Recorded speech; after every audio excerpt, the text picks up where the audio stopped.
السلام علیکم ورحمۃ اللہ وبرکاتہ۔ محترم ناظرین کرام، آج ہم بتائیں گے جشن عید میلاد النبی کے تعلق سے چند اہم باتیں۔ عید میلاد النبی سیلیبریٹ کرنا اور جلوس محمدی نکالنا، جھنڈا لہرانا، 12 ربیع الاول شریف کو رسول اللہ صلی اللہ علیہ وسلم کی ولادت کے موقع پر خوشیوں کا ماحول بنانا، خوشیاں بانٹنا، حضور کی میلاد کا ذکر کرنا، چرچا کرنا، اور تقریباً 1400 سال پہلے کی باتوں کو یاد کرنا اور اسے لوگوں تک پہنچانا، حضور صلی اللہ علیہ وسلم کی محبت کی بات کرنا، ان تمام چیزیں یہ درست ہے یا نہیں؟ اس تعلق سے آپ ابھی عید میلاد النبی بالکل قریب ہیں تو بہت سارے علماء کو سنتے ہوں گے کہ کچھ لوگ ایسے بھی ہوں گے جو اس کو شرک، بدعت، ناجائز، خرافات وغیرہ وغیرہ بھی بکتے ہوں گے، کچھ جائز کہتے ہوں گے۔ آج آئیے میں آپ کو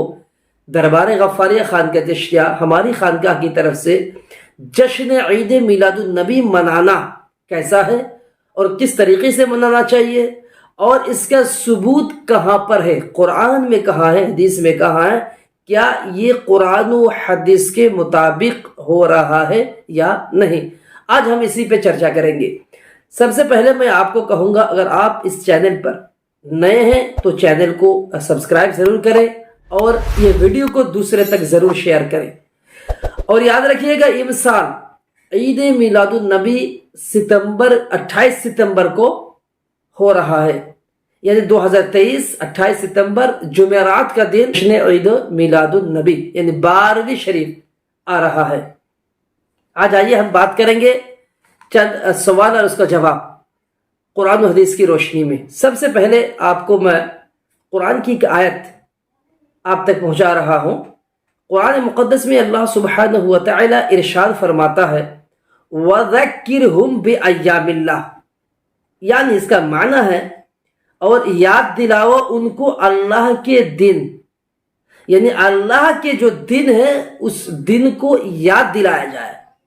اس تعلق سے آپ کو تفسیر خازن اور تفسیر مدارک کے حوالے سے ایک مفسر قرآن کیا فرماتے ہیں، سیدنا عبداللہ ابن عباس رضی اللہ تعالی عنہ، دیگر مفسرین فرماتے ہیں کہ اس سے مراد کیا ہے، ایام اللہ کی یاد دلانے کا ذکر قرآن کہہ رہا ہے کہ ان کو اللہ کے دنوں کی یاد دلائیے۔ تو ایام و دن کون سے دن ہیں؟ اس تعلق سے مختلف تفاسیر میں ہے، بالخصوص خازن و مدارک میں، کہ ایام اللہ سے مراد وہ دن ہے جن میں اللہ تعالیٰ نے اپنے بندوں پر انعام فرمائے ہیں، یعنی وہ دن جس میں اللہ نے اپنے بندوں پر انعام کیے ہیں، وہ دن کیا ہے؟ وہ ایام اللہ کے دن ہیں، اور ان دنوں کو یاد دلانے کا ذکر خود اللہ تعالیٰ فرماتا ہے۔ تو میرے پیاروں، معلوم ہو گیا ایام اللہ سے مراد وہ دن جس دن میں اللہ تعالیٰ نے اپنے پیاروں پر انعام فرمائے ہیں، وہ دن ایام اللہ ہے۔ تو انعام یعنی نعمتیں عطا کی ہے اللہ تعالیٰ نے اپنے بندوں پر، تو تمام نعمتوں سے بڑی نعمت حضور کی ذات ہے، اس بات کو سمجھنا ضروری ہے۔ جب کوئی بھی نعمت اللہ نے اپنے بندوں پر عطا کی ہے تو وہ دن ایام اللہ بن جائے اور اس کی یاد کے لیے اللہ فرمائے، تو جس دن میں سب سے بڑی نعمت حضور کی ذات، جو روح ایمان ہے، جو ہماری ایمان کی جان ہے، نبی مصطفیٰ صلی اللہ علیہ وسلم، جن کی محبت سراپا ایمان ہے، تو حضور جس تاریخ میں آئے دنیا میں، ان کی ولادت جس تاریخ میں ہو، کیا وہ ایام اللہ نہیں ہے؟ بالکل یقیناً وہ ایام اللہ ہے، بلکہ تمام نعمتوں سے بڑھ کر نعمت ہے۔ اگر اللہ تعالیٰ نے بندوں پر نعمتیں نازل کرنے کے دن کو ذکر کرنے کو کہا ہے، تو یہ تو سب سے بڑی نعمت حضور کی ذات ہے۔ تو حضور کی ذات کی ولادت کا دن، جس دن حضور تشریف لائے دنیا میں، بالکل قرآن کی آیت کے مطابق وہ ایام اللہ ہے، اور ان کے ذکر کے لیے، اس دن کے چرچے کے لیے اللہ تعالیٰ قرآن میں خود ارشاد فرماتا ہے۔ اس لیے اگر 12 ربیع الاول شریف کو یہ امت حضور صلی اللہ علیہ وسلم کی محبت میں، ان کی یاد میں ذکر کے محافل قائم کرتے ہوں یا جلوس محمدی نکالتے ہوں یا کوئی بھی جو جائز کام ہے وہ کرتے ہوں، بالکل جائز، وہ درست ہے اور یہ قرآن کی آیت سے ثابت ہے۔ اور ایک بات بتا دیں، دوسری قرآن کی آیت میں یہ موجود ہے سورہ یونس کے اندر کہ قُلْ بِفَضْلِ اللَّهِ وَبِرَحْمَتِهِ فَبِذَلِكَ فَلْيَفْرَحُوا۔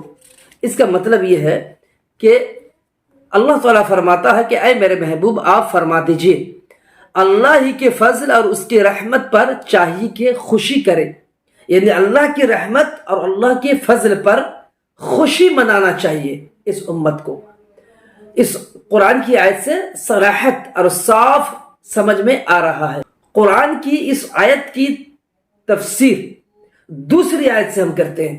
دوسری آیت میں اللہ تعالیٰ فرماتا ہے، بالکل مشہور زمانہ آیت ہے یہ، وَمَا أَرْسَلْنَاكَ إِلَّا رَحْمَةً لِلْعَالَمِينَ، اے محبوب ہم نے آپ کو نہیں بھیجا مگر سارا جہان کے لیے رحمت بنا کر بھیجا۔ دیکھیے اس آیت میں اللہ تعالیٰ بالکل وضاحت کے ساتھ یہ فرمایا ہے کہ میں نے اپنے حبیب کو سارے جہان کے لیے رحمت بنا کر بھیجا۔ تو یہ رحمت کون ہے؟ ذات رسول ہے، یعنی حضور سراپر رحمت ہے۔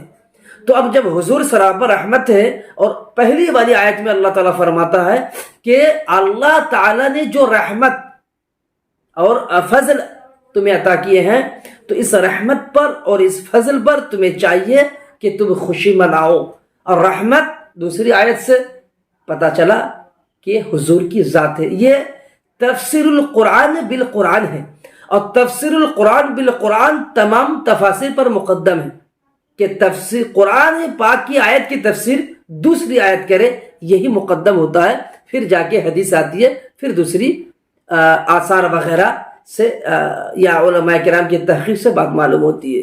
تو اس آیت سے سراپا معلوم ہو گیا کہ حضور کی ذات رحمت ہے اور رحمت پر خوشی منانا چاہیے۔ تو حضور کی ذات پر خوشی منانا چاہیے، یعنی وہ تاریخ جس تاریخ میں رحمت للعالمین تشریف فرما ہو، دنیا میں ان کی ولادت ہوئی ہو، تو اس دن خوشیاں منانا بالکل قرآن کی آیتوں کے مطابق یہ بالکل درست ہے، اور ہر ایمان والوں کو چاہیے کہ یہ خوشیاں منائیں۔ اب میں ایک بات آپ کو بتا دوں کہ کچھ لوگ سوال کرتے ہیں، کچھ لوگوں کا سوال ہوتے ہیں کہ اے سنی مسلمان، یعنی آپ لوگ 12 ربیع الاول شریف کو عید میلاد النبی کہتے ہیں، یعنی عید کے نام سے پکارتے ہیں، یہ عید کا دن ہے۔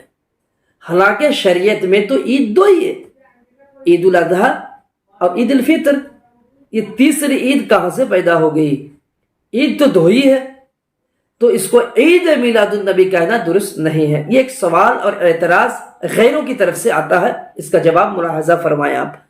دیکھیے یہ جو غیر سوال کرتے ہیں کہ عید الفطر اور عید الاضحیٰ کے علاوہ کسی اور دن کو عید نہیں کہا جا سکتا ہے، یہ بلا دلیل گفتگو ہے۔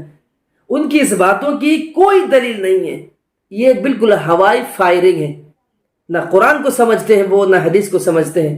آئیے قرآن مقدس میں اللہ تعالیٰ کیا فرماتا ہے یہ دیکھتے ہیں ہم، کہ حضرت عیسیٰ علیہ السلام سے حکایتاً جو قرآن میں ایک آیت موجود ہے، وہ آیت یہ ہے کہ قال عیسیٰ ابن مریم اللہم ربنا انزل علینا مائدۃ من السماء تکون لنا عیدا۔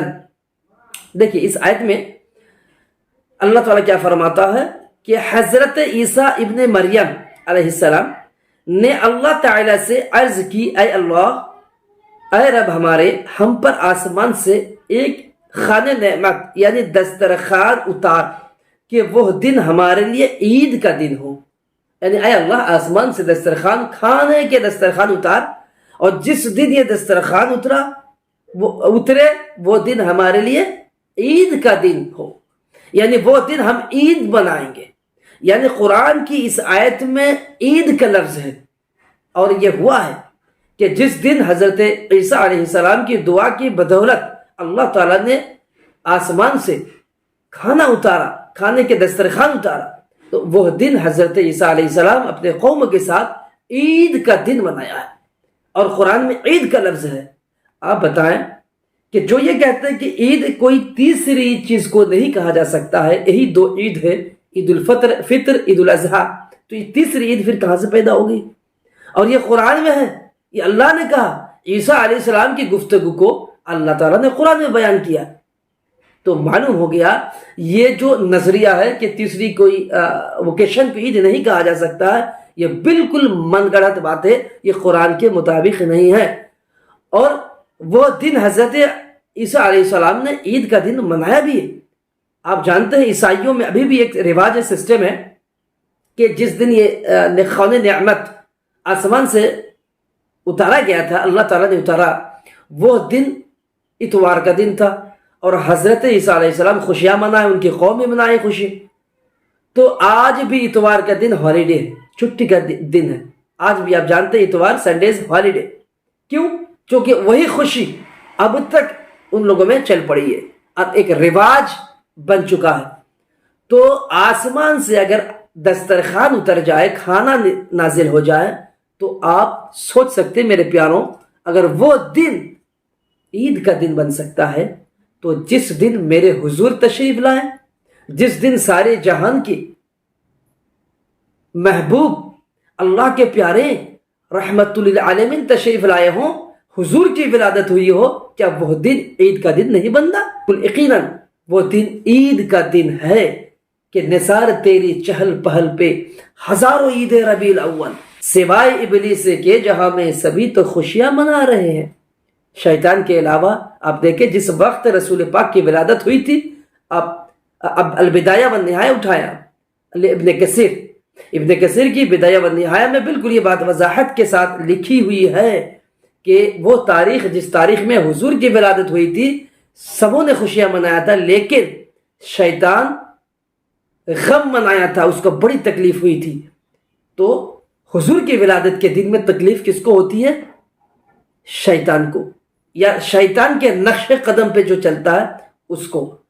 کوئی حضور کی امتی ہوں، حضور کے محبت کرنے والے ہوں تو اس کو تکلیف نہیں ہو سکتی، بلکہ جن کے صدقے میں ہمیں ایمان ملا ہے، بلکہ جو سراپا ایمان ہے، جن کی محبت ہی ایمان ہے، ان کی ولادت پر بھلا کوئی مسلمان یہ کہہ سکتا ہے خوشیاں نہیں منانا چاہیے؟ یہ بدعت ہے۔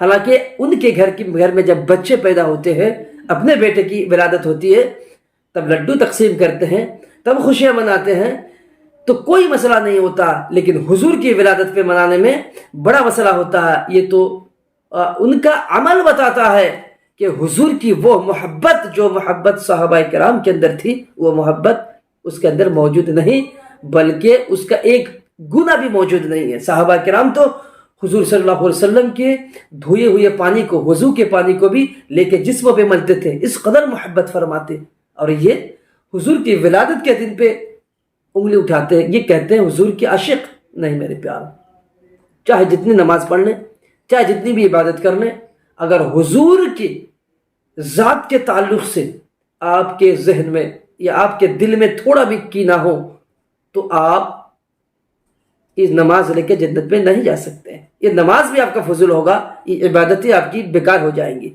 ہاں، حضور نبی و آل نبی کی محبت کو دل میں بسائیں، پھر عمل کریں، انشاءاللہ العزیز ضرور یقین ہے ہمارا کہ وہ آپ کا عمل مقبول ہوگا۔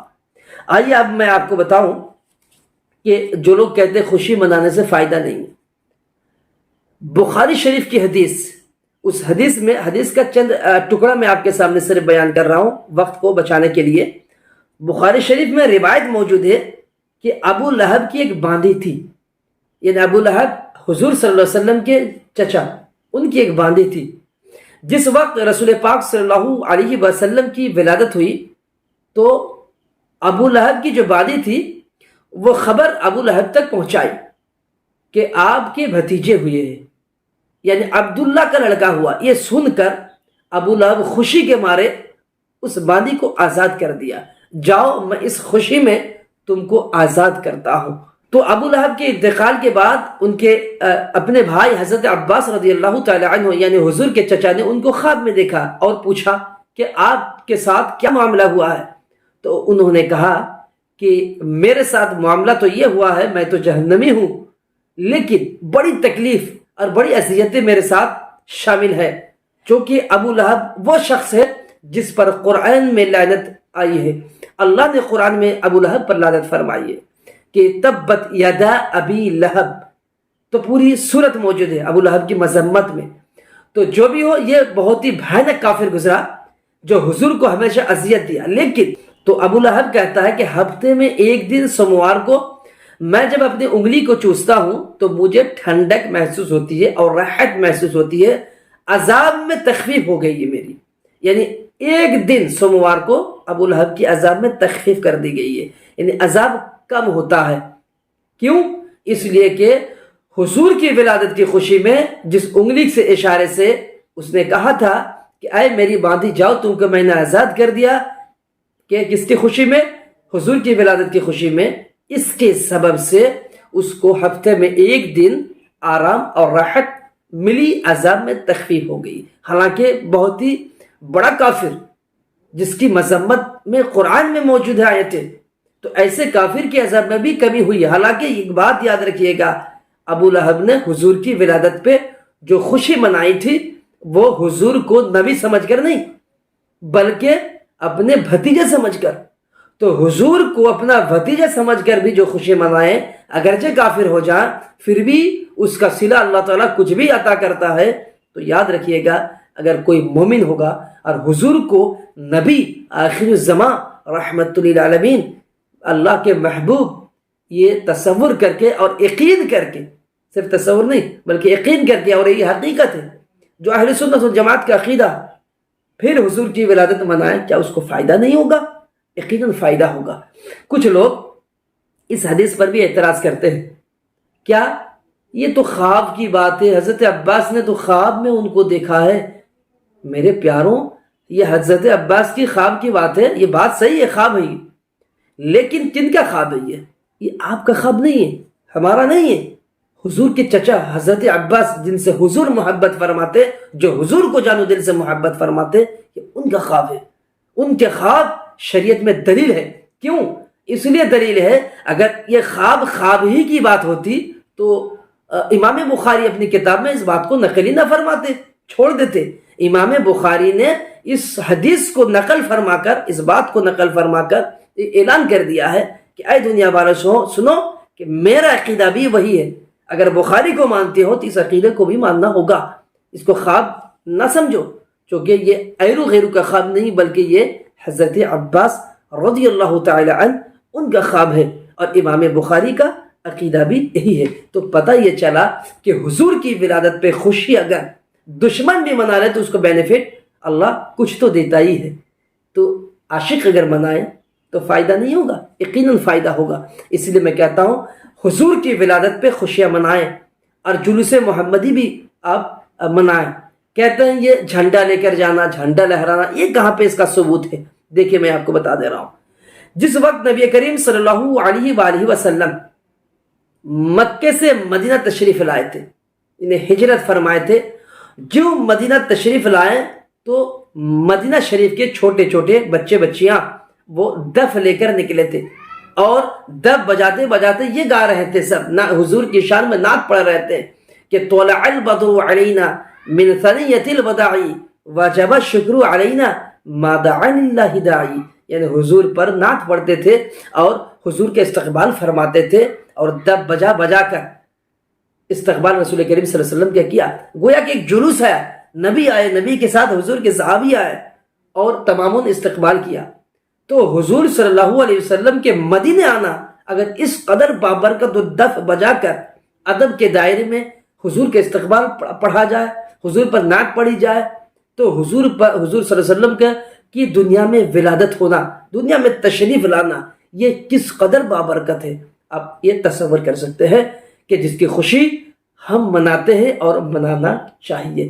یہ جھنڈے کے بارے میں دیکھیے، علامہ زرقانی رحمۃ اللہ علیہ خصائص کبریٰ کے اندر اس بات کو ذکر فرماتے ہیں کہ حضرت آمنہ کہ سیدہ آمنہ یعنی حضور صلی اللہ علیہ وسلم کی امی جان، آپ بیان فرماتی ہیں کہ جب حضور صلی اللہ علیہ وسلم کی ولادت ہوئی اس سے پہلے رات کو انہوں نے دیکھا کہ آسمان سے ایک شخص اترا،